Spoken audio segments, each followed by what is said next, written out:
Galerinha, boa tarde, você geração concurseira de qualquer lugar do Brasil. Mais uma vez acompanhando o mestre Luciano Brando. Vamos falar um pouco e comentar um pouco sobre essa prova de conhecimentos gerais aqui da galera que fez puder Transceará. Essa prova foi grande, prof. Essa prova foi de grande importância para o concurseiro, não foi, prof? Foi sim. Principalmente porque o concurso Detran era um concurso muito aguardado. Tá? De antemão, o número de vagas que foi proposta não atende nem de perto a necessidade do órgão. Significa dizer que há a possibilidade de ser chamado muito mais pessoas do que o que previamente foi definido, além do cargo efetivo, os cadastros de reserva e tal. Então, não se preocupe. Uma outra coisa engraçada dessa prova, show, é que faltou muita gente. Tá? Muita gente, a evasão desse concurso foi muito grande. Algumas salas tinham 50 cadeiras lá, 50 pessoas inscritas, foram apenas 14, apenas 16, né? E isso também se deve a essas mudanças de datas, e algumas pessoas acabaram se desestimulando, né? Significa dizer que se você realmente foi bem na prova, a possibilidade de você assumir mais rapidamente é muito boa de verdade. Galerinha, também desde já aqui, prof. Luciano Brando, parabéns pelo seu grande trabalho conosco no canal. Muitos alunos mandando os parabéns ao senhor. Obrigado. São muitas dedicatórias. Tipo assim, agora cabe ao aluno querer postar nas redes sociais. Eu não vou dar print pra estar postando, não, prof. Isso não convém com nós dois, isso aí não dá certo pra nós. Eu espero que os alunos mesmo que tem no nosso canal lá, eles deixam lá aquele monte de likeada, comentários, a gente comenta porque eles pedem, autorizam a gente falar isso aqui. Tranquilo. Parabéns pelo trabalho, e alguns professores também quiseram isso. Vamos lá, primeira questão, prof. O jornalista cearense Lira Neto. Pronto. A prova de conhecimentos gerais, ela foi muito básica, tá? Ela foi, digamos assim, facílima. De verdade, só existiram duas questões muito bem elaboradas e considerado de mediana difícil. A primeira questão de conhecimentos gerais, que trata da obra de Lira Neto, tá? Que já escreveu várias biografias, entre elas Castelo Branco, Maísa, né? E foi justamente essa questão aí que derrubou muito concurseiro desavisado, tá? Eu tinha comentado algumas vezes no canal que pouca gente estava dando importância à questão das artes, né? E de que a UES ela não tinha filtro, ela não tinha padrão, ela podia pegar qualquer coisa. E foi o que ela fez na primeira questão. A primeira questão está com a prova aqui, né? Diz assim: o jornalista cearense Lira Neto, autor que vem se consagrando no território nacional, apresenta no conjunto de suas produções biográficas de personalidades do meio político, religioso e artístico. Primeiro, ele no enunciado ele já dá uma linha a ser seguida, né? Ele enfoca meio político, meio religioso e meio artístico. Assinala a opção que corresponde a 3 de suas obras. Ora, se ele está falando nessa sequência, ele está dando a entender político, religioso e artístico, de cara, tá? Não podia ser o item D, a vida de Gonçalves Dias. Por quê? Porque só teria caráter artístico e não político. Por tabela, você vai eliminar também o nosso item C, as crônicas do contestável Dr. Duno Álvares Pereira, Machado de Assis e Madre Teresa. Primeiro porque nós teremos aí 2 aspectos artísticos, citando Machado de Assis, quebrando a ordem que ele estabeleceu. Essa prova que eu estou aqui, qual é o número dessa prova, show? É a 2 ou é a 3? Eu acho que deve ser a 1, não, prof. Cadê? Número 1. Na número 1, a alternativa correta aqui, tá? É o item B. Porque na sequência tem Castelo, uma personalidade política, né? Posteriormente, Maísa, um aspecto artístico. E por fim, Padre Cícero. Só que essa questão cobrava do candidato um certo grau de especificidade.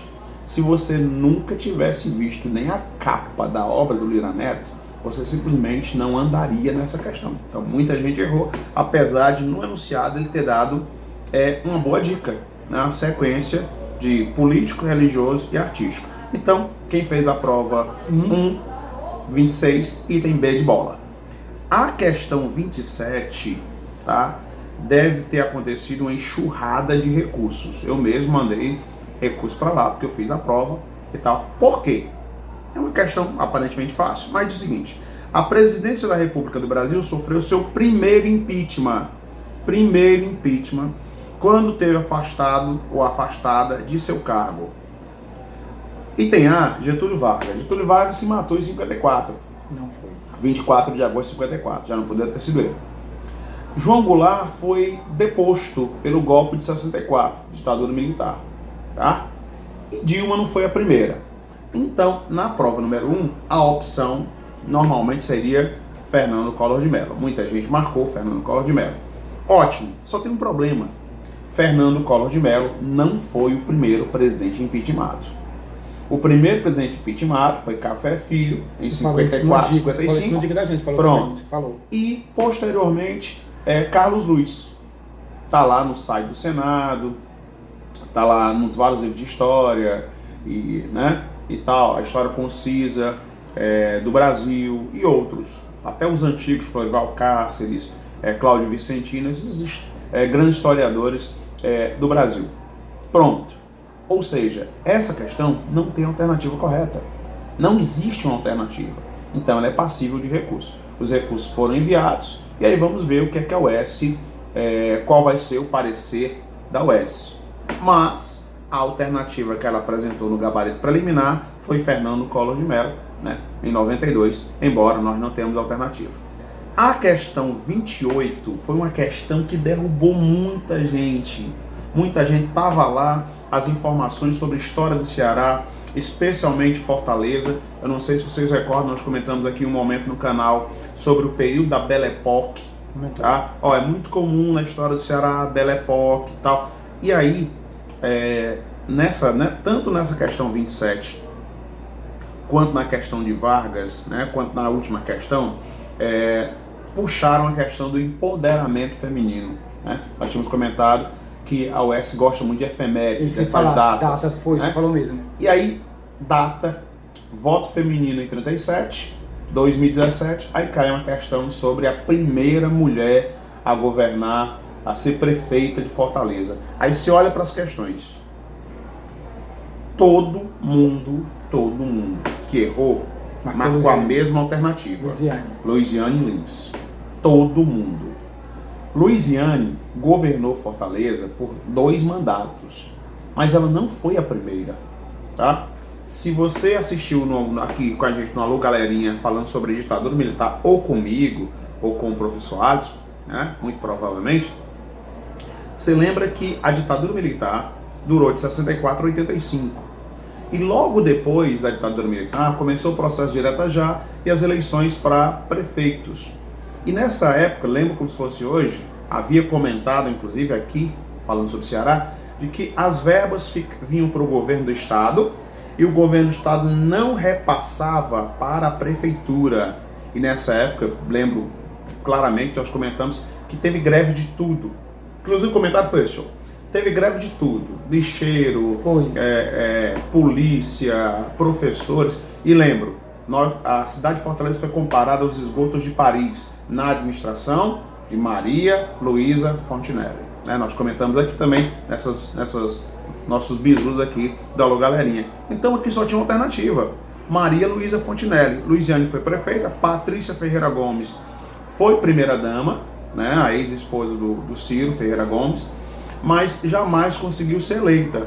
Então, Zenaide Magalhães, olha aí, Zenaide Magalhães, era a esposa do senhor Juraci Vieira Magalhães, que foi o grande prefeito da administração pública de Fortaleza, construiu JF, construiu os terminais e tal. Então, primeira, Luiziane Lins, não foi a primeira. Patrícia Gomes não foi prefeita.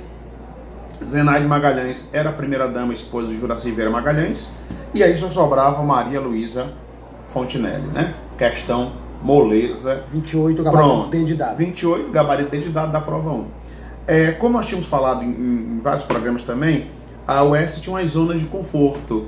Eu tinha dito, gente, educação, saúde, política, a questão 29 aqui da prova 1, e sobre educação, uma questão muito fácil.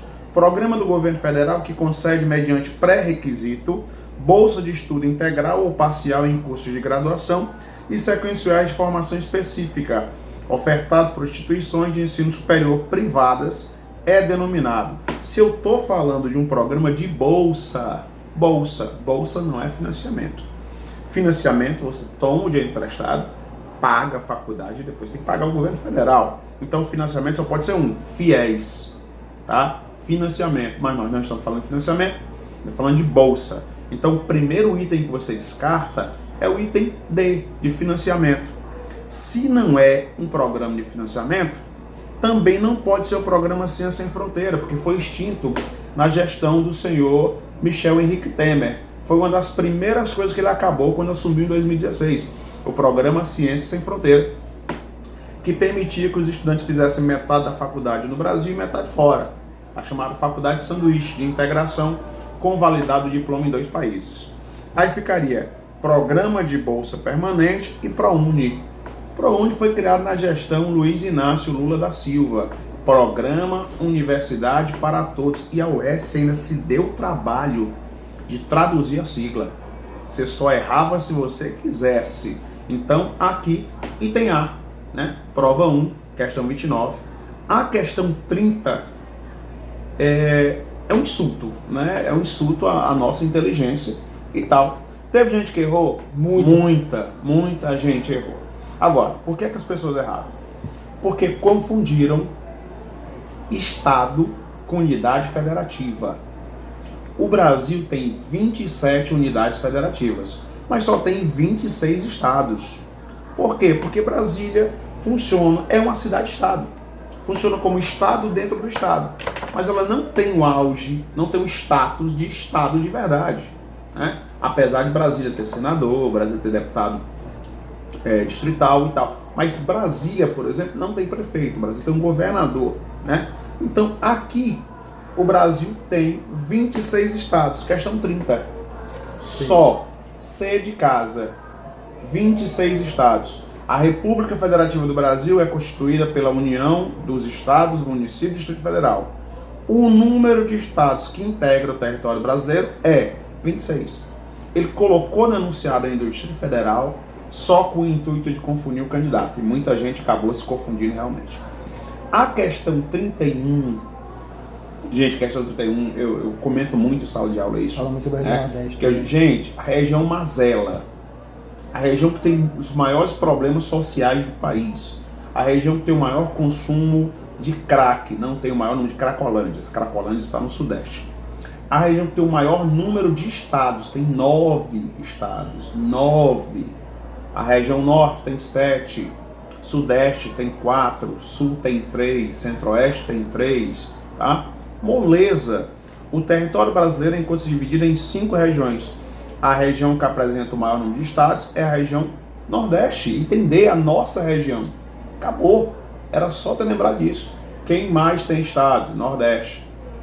Comentei também que só tem uma capital nordestina que não está no litoral, que é Teresina, uma cidade planejada. Até o nome, Tereza, de Teresa, Ina, de Cristina, Teresa Cristina, o nome da primeira imperatriz do Brasil, de fato, né? Então a questão 31 da prova 1, desde dado. Questão 32 de história, muita gente também se equivocou. Por quê? Primeiro sistema de divisão política. Divisão política. Ora, quando o Brasil foi colonizado, começou o processo de colonização, por volta de 1526, era necessário a instituição e a organização de uma divisão territorial. Não podia ser colônias, porque o Brasil já era uma colônia. O Brasil era colônia de Portugal. Então você elimina o item D. Não poderia ser Estado federado, porque a Constituição Republicana de 1891 é que vai separar a província e vai criar o Estado, criando aí o Estado laico, tá? Você também já elimina o item C. Aí nós ficávamos com províncias e capitanias hereditárias. E foi justamente esse dilema onde muita gente errou. Confundiu província com capitania hereditária. O que na verdade é capitania hereditária, província. A província está dentro da capitania hereditária. Seria a União e o Estado. A capitania se sobrepondo à província. Então, no nosso caso, a questão 32, alternativa A de aprovação. Profzinho, é o seguinte, Como o tempo do prof também está um pouco limitado, nós vamos ficar com as duas questões para nossa próxima. Prontinho, perfeito. Prontinho, porque ele vai dar aula agora, porque já está no tempo do professor, e ele tirou só um tempinho rapidinho para comentar, mas olha só, galerinha, eu achava que ele queria só falar o gabarito, mas ele comentou questão por questão.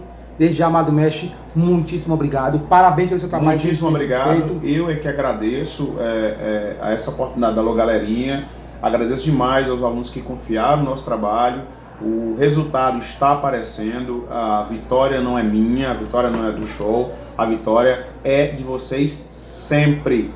Tá? Toda vez que vocês acreditam no nosso trabalho, tá? Que é um trabalho voluntário, um trabalho gratuito, com o único objetivo de que você se dê bem, porque se você se dá bem, nós também nos damos bem, porque é o reconhecimento de um trabalho bem feito. Parabéns, muitíssimo obrigado, mestre. galera. Redes sociais, profezinho. Professor Luciano, professor Brando, prof.brando lá no Instagram e Luciano Brando lá no Facebook. Giliado Show, Giliado Feia, Giliado Vieira e meu WhatsApp 085 99600 3611. Tchau, beijo a todos vocês, valeu, abraços.